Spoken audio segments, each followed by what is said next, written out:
The maximum penalty for this offense, if you were to plead guilty or be found guilty, is death or imprisonment for life. Do you understand? Yes.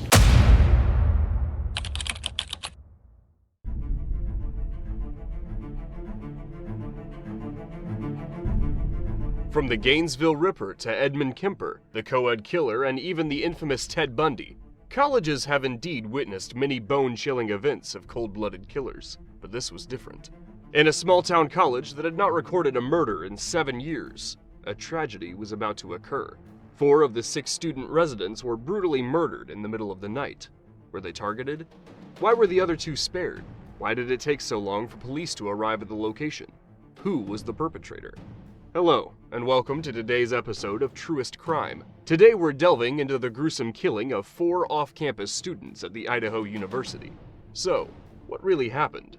In the chilling events that unfolded on a chilly November night near the University of Idaho campus, tragedy struck when 4 students were brutally murdered in their shared residence. In a house located just off campus, 3 women and the boyfriend of one were found stabbed to death, leaving the community in shock and mourning. The victims, Kaylee Goncalves, Madison Mogan, Zana Kernodle, and Ethan Chapin, were all students at the University of Ohio, full of promise and potential. Their lives, vibrant and full of dreams, were abruptly extinguished, leaving loved ones and friends devastated. Amidst the horrifying ordeal, another resident was jolted awake by an unusual sound, initially mistaking it for her friend playing with her pet. However, the atmosphere shifted abruptly as cries became audible, accompanied by a man reassuring someone with words like, "It's okay, I'm going to help you." As the startled roommate cautiously ventured out of her room just past 4 a.m., she relayed to investigators that she felt a surreal, frozen shock. She saw a figure clad in black, hiding his face behind a mask. Strangely, she couldn't place him as someone familiar, yet his distinctive feature, bushy eyebrows, lingered in her memory. This unsettling encounter began a nightmarish sequence of events that would leave the community shaken, and authorities piecing together a puzzle of tragedy and mystery. Initial reports indicated that 5 people resided in the house at the time of the incident.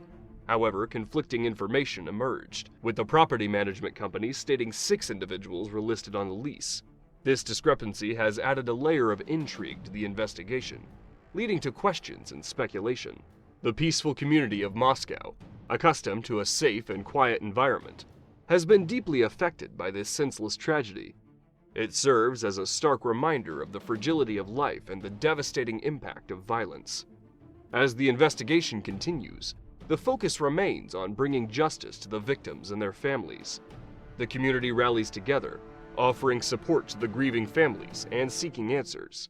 This tragedy has left a deep scar on Moscow, but it will also catalyze strengthening community bonds and fostering a sense of unity in the face of adversity.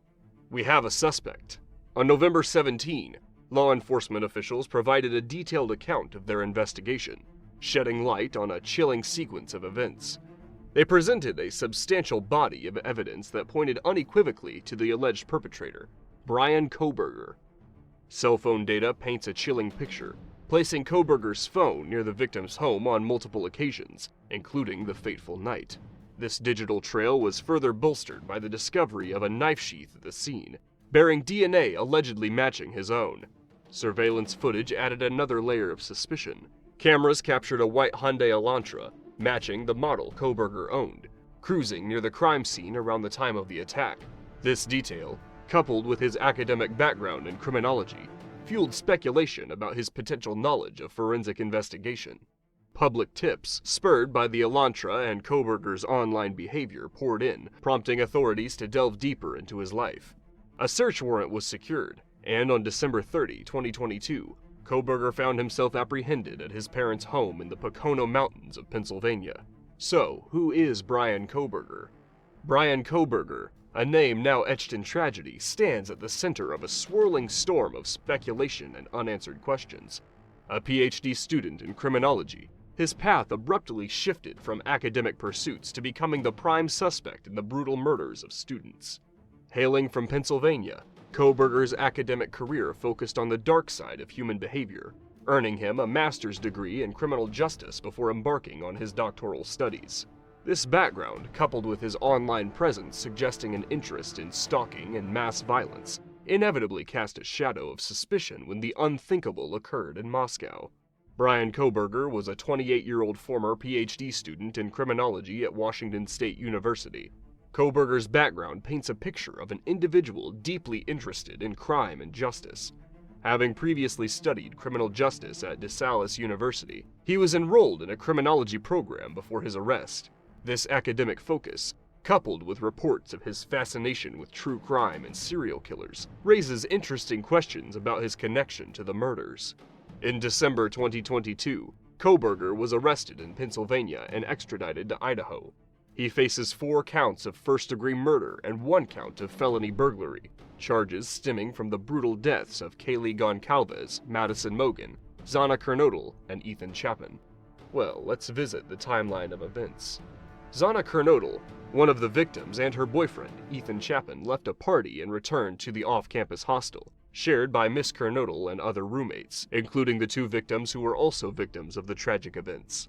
Shortly after, at 1:56 a.m., Kaylee Goncalves and Madison Mogen, the remaining victims, make their way back to the house. They had been out, visiting a bar and grabbing food from a food truck, unaware of the ominous turn the night would take. By 2:47 a.m., a pivotal moment in the timeline unfolds as Brian Kohberger's phone ceases to connect to the cell phone network in Pullman, Washington, his residence just a short drive from the University of Idaho campus in Moscow's. Kohberger's registered white Hyundai Elantra was captured on the surveillance camera at 2:53 a.m., moving towards the highway linking Pullman and Moscow. Surveillance video records Kohberger's white Hyundai Elantra making 3 passes by the victim's house at 3:29 a.m. At 4 a.m., a DoorDash delivery arrives for Zana Kernodle, one of the victims. Around the same time, another house resident wakes to the sound they believe is their upstairs roommate playing with their dog. 4 minutes later, security footage captures the white Elantra circling the area for the 4th time, even performing a 3-point turn near the house. By 4:12 a.m., Zana Kernodle is using her phone's TikTok app. The downstairs roommate remains awake, and shortly after 4 a.m., hears sounds resembling crying coming from Zana's room. Upon opening the door, she hears a male voice saying, "It's okay, I'm going to help you." At 4:17 a.m., a distorted recording from a nearby security camera picks up what sounds like a whimper, followed by a loud thud and repeated barking from a dog. Sometime later, the exact time unclear, the downstairs roommate opens her door again. This time, she sees a man with bushy eyebrows dressed in black clothing and wearing a mask walks past her towards a second-floor sliding glass door. Unsure of her next steps, the roommate returns to her room and locks the door. Her actions for the next several hours remain unknown. Kohberger left the vicinity at 4:20 a.m., and by 4:48 a.m., his phone reestablishes a connection to cellular networks south of Moscow, near Blaine, Idaho. At 9:21 a.m., his phone retraces its connection to the Pullman area near his home. This timeline, pieced together through video footage, phone records, and witness statements, paints a chilling picture of the final moments before the tragic events unfolded. After all the dots were connected, a Kohberger is definitely a suspect. But that wasn't all. And to the one thing he can't dispute, the DNA found at the crime scene matched Kohberger's, and of course, made him the prime suspect in the case. Subsequently, he was arrested and appeared in an Idaho courtroom on 17 of November 2022. He faces charges of first-degree murder and felony burglary. Currently, Kohberger remains behind bars without bail. His preliminary hearing is scheduled for June 2024, when the court will determine whether there is enough evidence to proceed to trial. While he has pleaded not guilty to all charges, the case continues to unfold, capturing the attention of the nation and leaving the families of the victims yearning for justice. Now to the most bizarre part of the whole event. Did you notice that throughout the whole timeline, there was no sign of the police? It wasn't until 11:58 a.m. before the call was reported to the 911. This is really illogical and begs many questions. Is that normal? According to the timeline released, the murders were committed around 4 a.m. How was the police department contacted about 8 hours after the event? Why didn't one of the survivors inform the police sooner? Or did no outsider visit the residence until midday? Were the survivors left on purpose? Or they issued a note of warning not to contact the police?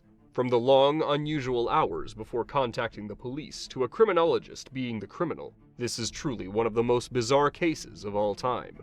It is a disturbing tale that has left a community grappling with the shock and aftermath of a senseless tragedy.